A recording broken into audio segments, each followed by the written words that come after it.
My name is Brian Moreno, and I'm a small business owner with a business over in Othello. I live here in the Tri-Cities, grew up in southeastern Washington, and I serve in a variety of volunteer capacities. So one of them is with the Tri-Cities Regional Chamber of Commerce. I serve as the past chair of the Commission on Hispanic Affairs, and I've been on the Washington State Leadership Board. And really, my story is not like, most, and I've run into others where their parents, came to the United States at a certain time period where they felt they had to give up their culture. And so that's the sort of demographic I come from, are, LatinX people that are rediscovering their heritage, rediscovering their roots, and, having those moments where when I went to Mexico City, I was like, oh, this is where I'm from. These are people that look like me, that talk like me, and now I understand these pieces that I never had access to growing up. And so being able to take my experience and marry it to the barriers and the problems that others are facing, and being able to be a part of affecting that positive change is really what keeps me going in the morning. So this is Mikey and the Dragons, written by Jocko Willink. So there once was a little boy named Mike, and there were many things in the world he didn't like. He was scared of spiders and beetles and bugs, and always thought they hid under the rugs. They were creepy and crawly and nasty and mean, and he ran from every bug he had ever seen. But it wasn't only insects that gave Mikey a scare.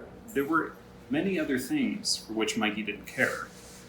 He left the light on when he went to sleep at night, and he was scared there were monsters ready to bite. Hidden in his closet or under his bed, he thought they might get him when he lay down his head. He imagined a monster with giant teeth and claws, grabbing his neck with its giant paws.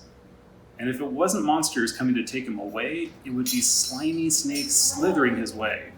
Yes, Mikey was scared of evil snakes too. He was horrified at what he thought they could do. They could sneak in the house and hide in his drawer and then bite him to bits. Of that, he was sure.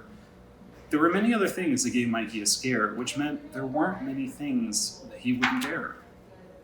He didn't like the water or to go for a swim. He was scared that giant sharks might come and get him. He didn't like the playground with ladders and slides. He thought if he fell off, he surely would die. Yes, as you can see, things for Mikey were bad, and being afraid made Mikey quite sad. Because so many things scared Mike to the bone, it turns out that Mikey was often alone. He would sit by himself and look at the sky, and then he would quietly ask himself, why? Why did so many things give him a scare? How could he ever overcome all of that fear? How could he stand up and be brave? Would he be afraid always and make him a slave? And then one day Mikey noticed a book. He opened it up and took a quick look. It had pictures of dragons with fangs like a snake and all kinds of scary things that made Mikey shake. But in the pictures, there was a boy too, who didn't look scared, but like he knew what to do. And even though Mikey was scared indeed, he decided that he would give the book a read. He opened the first page, which he eagerly read, and this is what the dragon book had said. The Dragon Prince, as told by Sir Jake, Knight of the Sea, Air, and Land. There once was a kingdom, long far away, and the kingdom had suffered a horrible day. Their protector and leader, their king, he had died, and when they found out, the whole village cried. When the king was alive, he was a powerful force. Now they took the king away by carriage and horse. They knew they would miss him, and that made them sad. But there was something else that made them feel bad. The king had always been so strong and brave, protected the kingdom from the dragon cave. The dragon cave was just over the hill and filled with scary creatures that were ready to kill. Horrible dragons of every type, who thought people in the kingdom were especially ripe.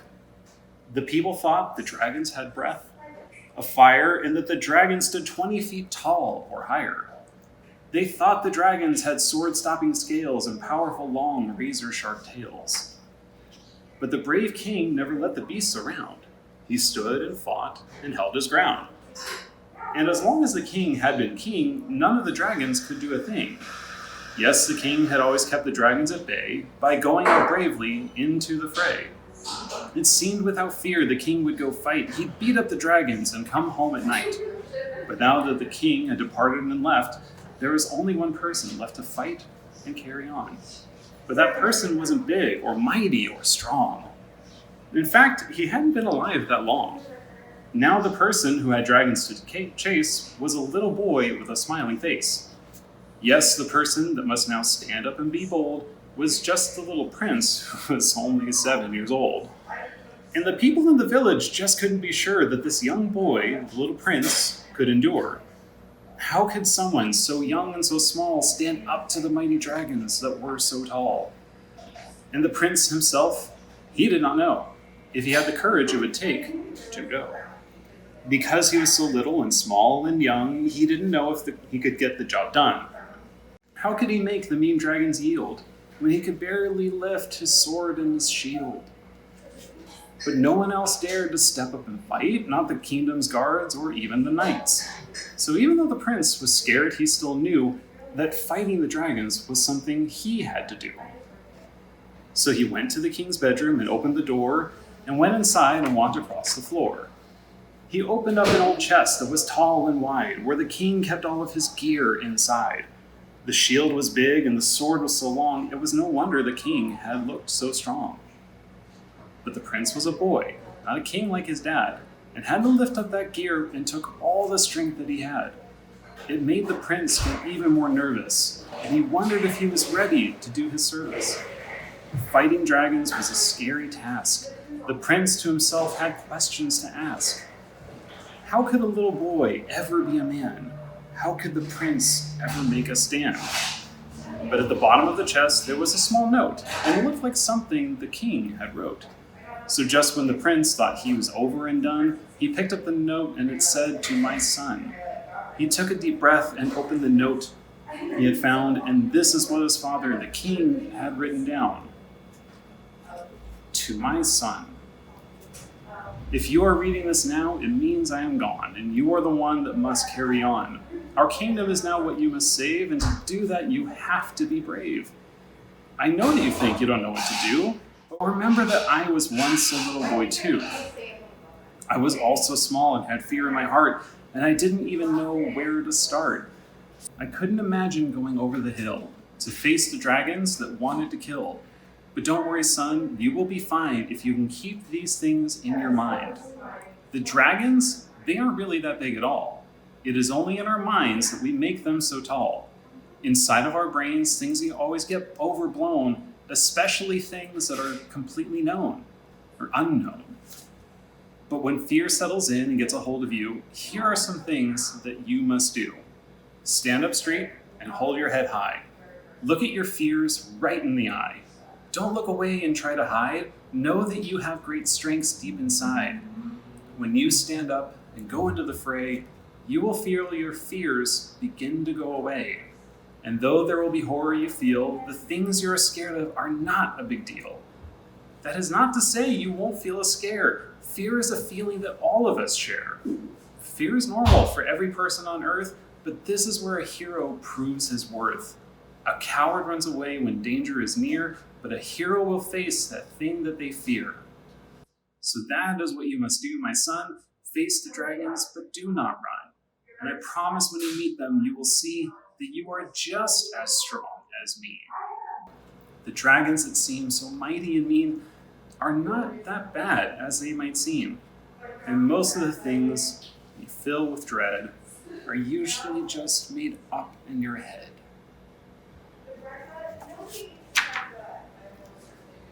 Now the boy was still scared, though not as bad, after he got done reading the note from his dad. And the next day he got up and began to get ready. He was still scared, but the note in his mind kept him steady. Of course he would still feel some fear in his mind, but he knew that he would have to keep it confined. And despite all the fear that he had, he knew he needed to listen to his dad. So he picked up the shield, picked up his sword, and held up his chin and went out the door.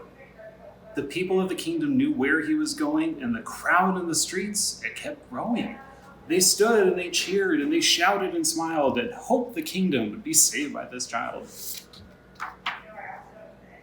And the prince gave them a crisp salute as he marched past them all down the main route. At the end, he stood up very straight, and then he simply walked out the gate. Once outside of the kingdom, he tried to stay brave as he walked toward the dragon cave. He could smell the fire of their breath and wondered if he would meet his death. But he remembered what his father had said, that most of the fear is in his head. When he got near the cave, he looked around, but he saw no dragons upon the ground. So he walked closer and then heard some noise, and though it scared him, he kept his poise. Then he got to the edge of the cave and looked in and saw countless numbers of dragons within.